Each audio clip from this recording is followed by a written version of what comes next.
Nice. Let me put on a dry shirt and I'll be there.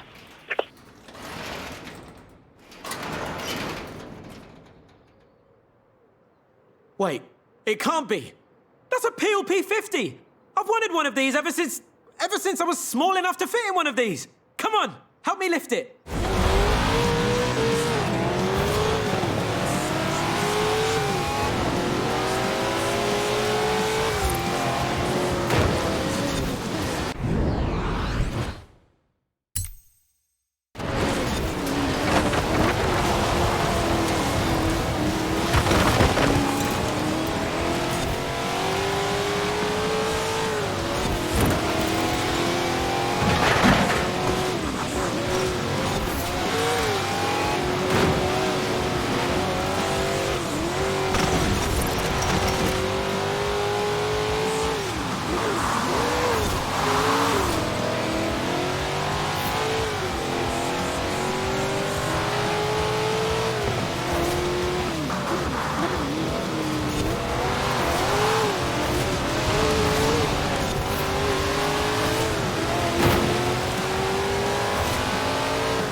From Aston Martin to McLaren and Bentley, Great Britain is home to over a century of automotive excellence. I'm Rebecca Dawson. Welcome to British Racing Green, a documentary celebrating that history. The Aston Martin DB5 Vantage was the quintessential Grand Tourer of the 1960s, combining British engineering and Italian design.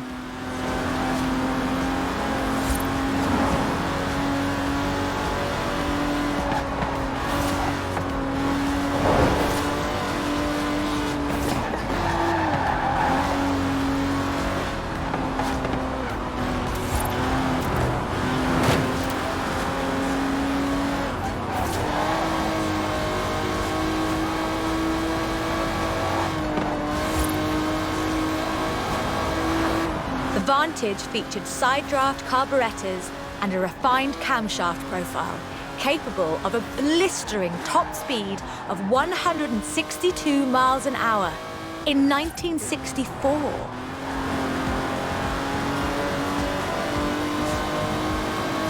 The clean lines of Superleggera's bodywork, reclining seats and wool carpets created a car that was luxurious as well as fast.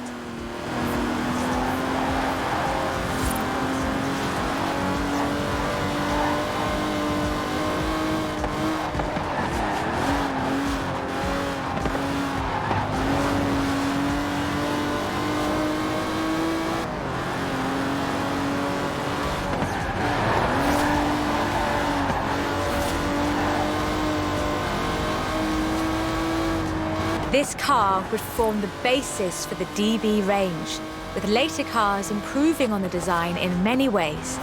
But none would ever achieve the sheer, iconic perfection of the Vantage. In 200 yards, turn left.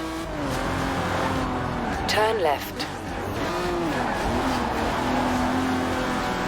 For all of its beauty and engineering perfection, only 65 of these beautiful machines would ever be built. If you own one, you own a piece of British history.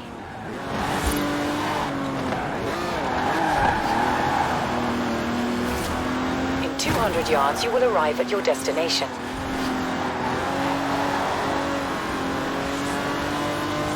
The short answer is yes. It's bold, responsive, and agile. Is perhaps the best GT chassis in the world. And listen to it.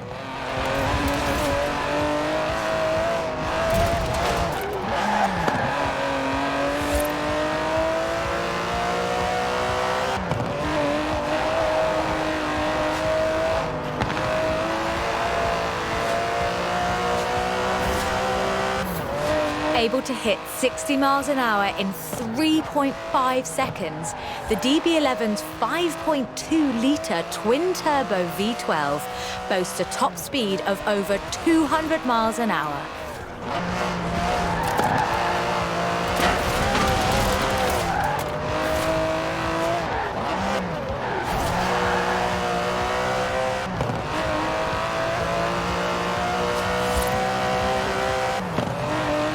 The DB11 is not the fastest car in the world, but then it's not trying to be. It's sophisticated, effortless luxury. It's an Aston Martin.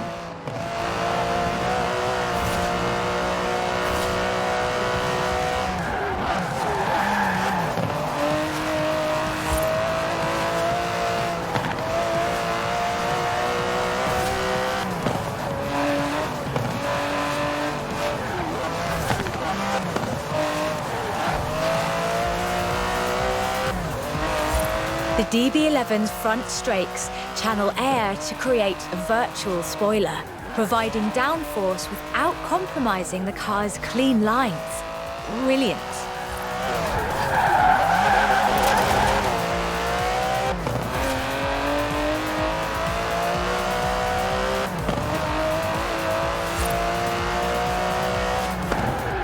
Most importantly, I think, the DB11 proves that Aston Martin is ready for another century of beautiful cars. And I can't wait.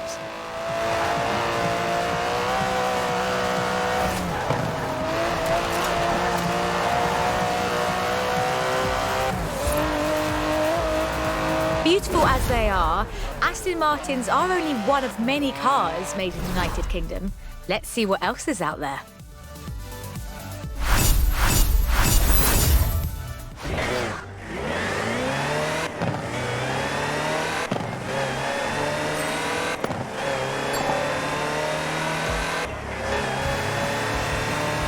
Land Rover, the British sports utility vehicle. But before that, they were actual utility vehicles. Solid, tough trucks, unstoppable over almost any terrain. In 400 yards, turn left. The Land Rover Type 3 marks the point where that shift begins, and we'll be looking at what that meant.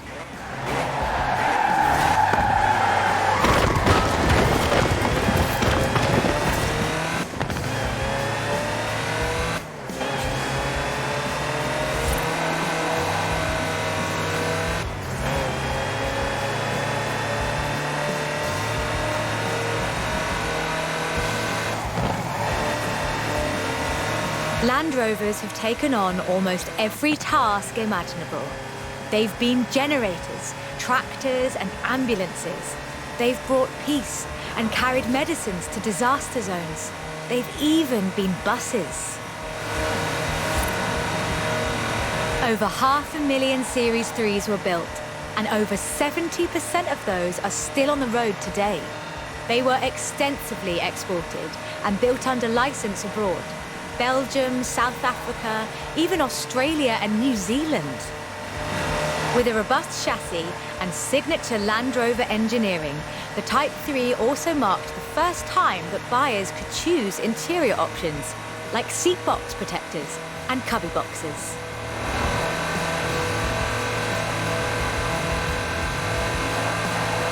That trend continued, and by 1982, Land Rover were offering the county spec Type 3. Leisure drivers could choose from such luxuries as all-cloth seats, soundproofing and tinted glass. The trend was increasingly clear, and the future of the Land Rover was starting to take shape. If you squinted, you could already see the shape of the first sports utility vehicle, the Range Rover.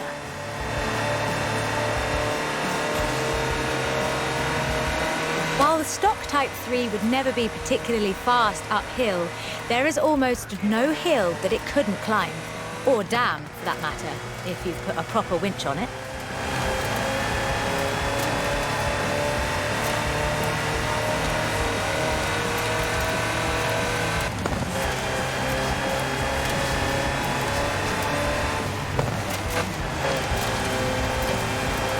In 1978, a Series 3 was custom-built for Her Majesty Queen Elizabeth II. It only had 1,892 miles on the clock when it was auctioned into private hands. And it was in perfect condition. It would be. After all, she trained as a mechanic in the 1940s and will likely remain the only royal able to strip and rebuild an engine. In 100 yards, turn left.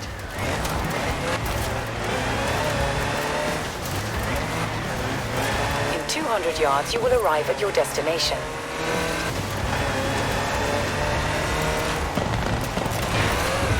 It's a turbocharged 5-litre Land Rover Jaguar engine, crammed into a carbon fibre chassis with integral roll cage. It even has the grille, headlights and rear lights from a Range Rover.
you all right? Take a moment, then let's do that bit again.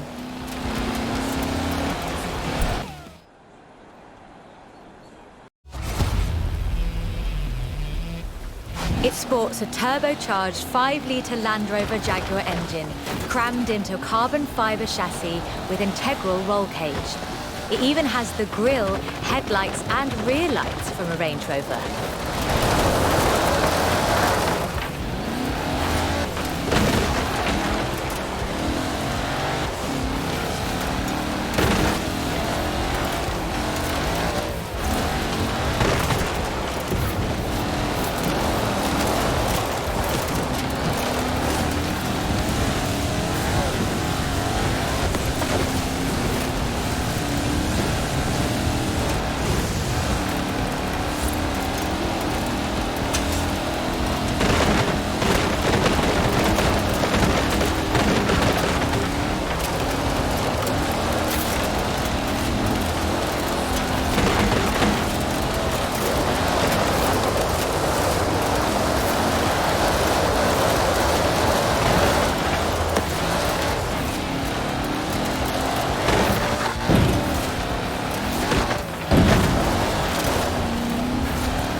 If you want to see what the Type 3 would be like if it ever stopped doing important things, this is it. And it's beautiful.